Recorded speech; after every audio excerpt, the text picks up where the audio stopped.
सभी साथियों, माताओं, बहनों को मेरा नमस्कार। स्वागत है आपका हमारे चैनल ATS एजुकेशनल प्लैनेट में। हमारी आज की वीडियो का विषय है अभाज्य गुणनखंड, प्राइम फैक्टर्स निकालना। अभाज्य गुणनखंड का क्या अर्थ है? सबसे पहले शब्द आता है अभाज्य। अभाज्य संख्याएं कौन सी होती हैं? जो संख्याएं केवल एक व खुद से भाग हो, वो संख्याएं अभाज्य संख्याएं होती हैं। या फिर हम कह सकते हैं जो संख्याएं केवल एक व खुद से भाग हो, या ऐसी संख्याएं जिसके केवल दो गुणनखंड हो। कौन कौन से? एक और दूसरा खुद वह संख्या। एग्जाम्पल के लिए जैसे हम ले लेते हैं 3 केवल दो ही संख्याओं से भाग होगा। सबसे पहले एक और दूसरा वो खुद संख्या। इस तरह से ये जो संख्या है 3, वो एक अभाज्य संख्या है। सेकंड आता है गुणनखंड। किसी संख्या के गुणनखंड उस संख्या को पूरा पूरा भाग करते हैं। जैसे कि 4 है, 4 के जो गुणनखंड होंगे 1, 2 और 4, ये तीनों के तीनों 4 को पूरा पूरा भाग करेंगे। 1 और 3 को पूरा पूरा भाग करेंगे। हमारे पास जो सम आता है वो आता है दी गई संख्या के अभाज्य गुणनखंड निकालिए। हमने सीखा अभाज्य किसको कहते हैं और गुणनखंड किसको कहते हैं। अब हम आगे चलते हैं अपने सवाल की तरफ, जो कि हमारा सवाल आता है दी गई संख्या के अभाज्य गुणनखंड निकालिए। अभाज्य गुणनखंड, भाज्य नहीं, सम नहीं, विषम नहीं, केवल अभाज्य। अभाज्य गुणनखंड। अभाज्य गुणनखंड निकालने के लिए हमें क्या करना होता है? हम स्टार्टिंग से अभाज्य संख्याओं को लिख लेते हैं। हमारी जो सबसे छोटी अभाज्य संख्या है वो है 2, उसके बाद 3, फिर 5, फिर 7, ऐसे ही 7 के बाद 11, फिर 13। इनके बीच की संख्या को देखते हैं। 2, 3 के बाद 4, 5, 6, 7, 8, 9, 10, 11, यहां तक देख लें। ये जो संख्याएं हैं, इन सभी संख्याओं के 2 से ज्यादा गुणनखंड होंगे, जबकि हमें निकालने हैं अभाज्य गुणनखंड।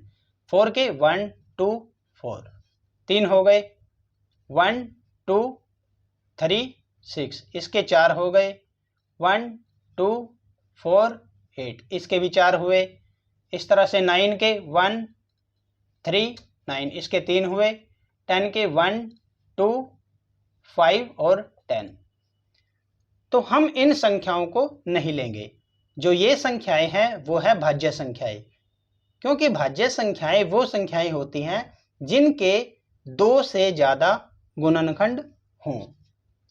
इसीलिए हम किन संख्याओं से अभाज्य गुणनखंड निकालेंगे? हम निकालेंगे इन अभाज्य संख्याओं से। विधि क्या है इसका? हम फर्स्ट एग्जाम्पल लेते हैं। हम संख्या लेते हैं 24। इस विधि से, भाग विधि से हम भाग करते हैं। सबसे पहले सबसे छोटी संख्या हम लेंगे 2। यदि ये 2 से पूरा पूरा भाग होता है तो यहां पे हम लिखते हैं भागफल। 2 की भाग 2 से करेंगे, 2 एकम 2, फिर 4, 2 दूनी 4। अब हम किस संख्या से भाग करेंगे? क्या हम 2 के बाद 3 लें? नहीं। यदि नया जो भागफल निकल के आता है वो दोबारा 2 से फिर भाग हो रहा है, तो हम दोबारा फिर 2 से उसकी भाग करते हैं। 2 छिके 12। अब फिर देखें 6 आ गया, ये फिर 2 से भाग हो जाएगा। फिर आया 2 तिये 6, लास्ट में हमारा निकल के आता है 3। अब ये केवल 3 से यानी खुद से ही भाग होगा, जो कि है 3 एकम 3। अब हमारे 24 के जो अभाज्य गुणनखंड आए वो आए 2, मल्टीप्लाई 2 एंड 3, ये आते हैं हमारे अभाज्य गुणनखंड। Second question 150। भाग विधि से सबसे पहले लेंगे हम सबसे छोटी संख्या, क्योंकि यहाँ पे डिजिट इवन है तो ये 2 से भाग हो जाएगा। तो भाग करते हैं 2 सत्ते 14, 1 और 2 पंजे 10। क्या अब ये 2 से भाग होगा? नहीं, क्योंकि यहाँ पे ओड नंबर आया। अब हम 3 से देखेंगे। 7 और 5 12, और 12 जो है 3 से भाग हो जाता है, इसलिए 75 75 भी 3 से भाग हो जाएगा। 3 दूनी 6, 1 3 पंजे 15। 2 से आगे 3 हो गया। क्या ये दोबारा 3 से भाग होगा? नहीं। अब हम क्या लेंगे? 4 नहीं 5 लेंगे। 5 पंजे 25। अब जो लास्ट है ये भाग होगा 5 एकम 5। ये है फर्स्ट क्वेश्चन का आंसर। सेकंड 150 के जो अभाज्य गुणनखंड होंगे वो होंगे 2, मल्टीप्लाई का सिंबल रखेंगे, फिर 3, फिर 5 और फिर लास्ट 5। एक एग्जाम्पल लास्ट ले लेते हैं 1000।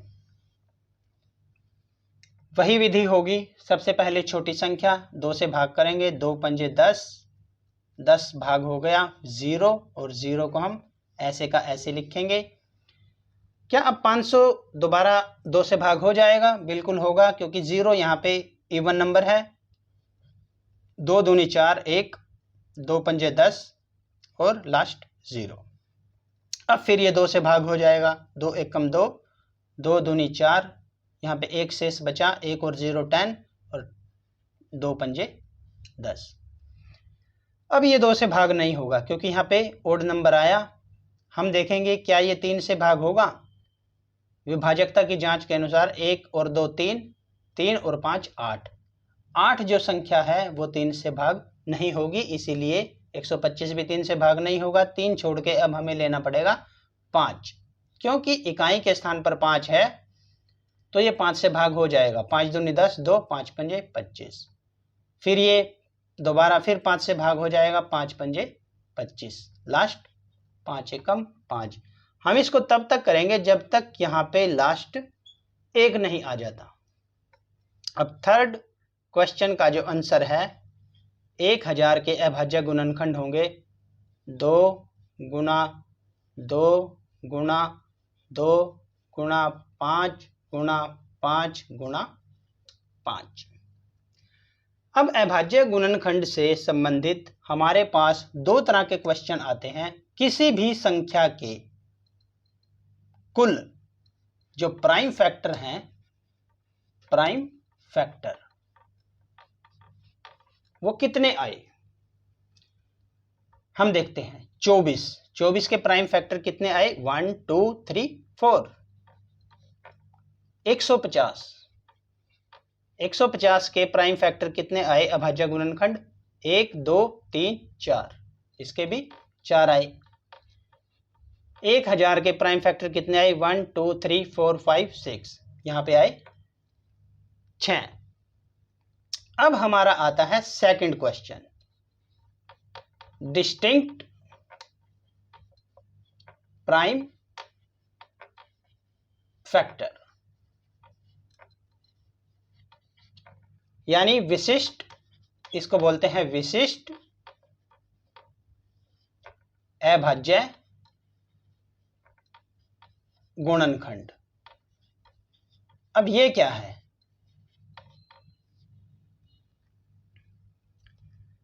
डिस्टिंक्ट प्राइम फैक्टर में हम क्या लेंगे? जो भी डिजिट है, जैसे 24 का यहां पे करते हैं डिस्टिंक्ट प्राइम फैक्टर। 24 का है, 24 में डिजिट कितने आए?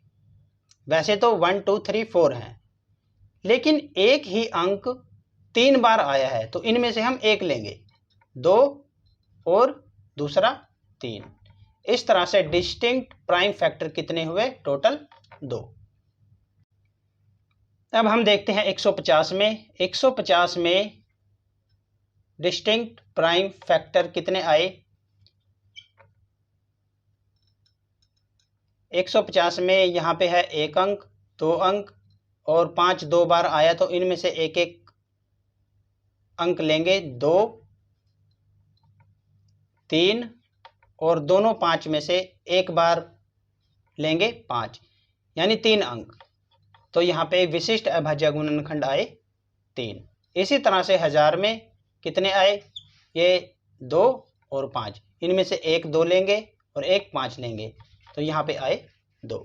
इस तरह से अभाज्य गुणनखंड से संबंधित हमारे पास 2 तरह के क्वेश्चन भी आते हैं कि कुल अभाज्य गुणनखंड कितने आए। कुल में आ जाते हैं ये सारे, और डिस्टिंक्ट प्राइम फैक्टर यानी विशिष्ट अभाज्य गुणनखंड में क्या आ जाता है?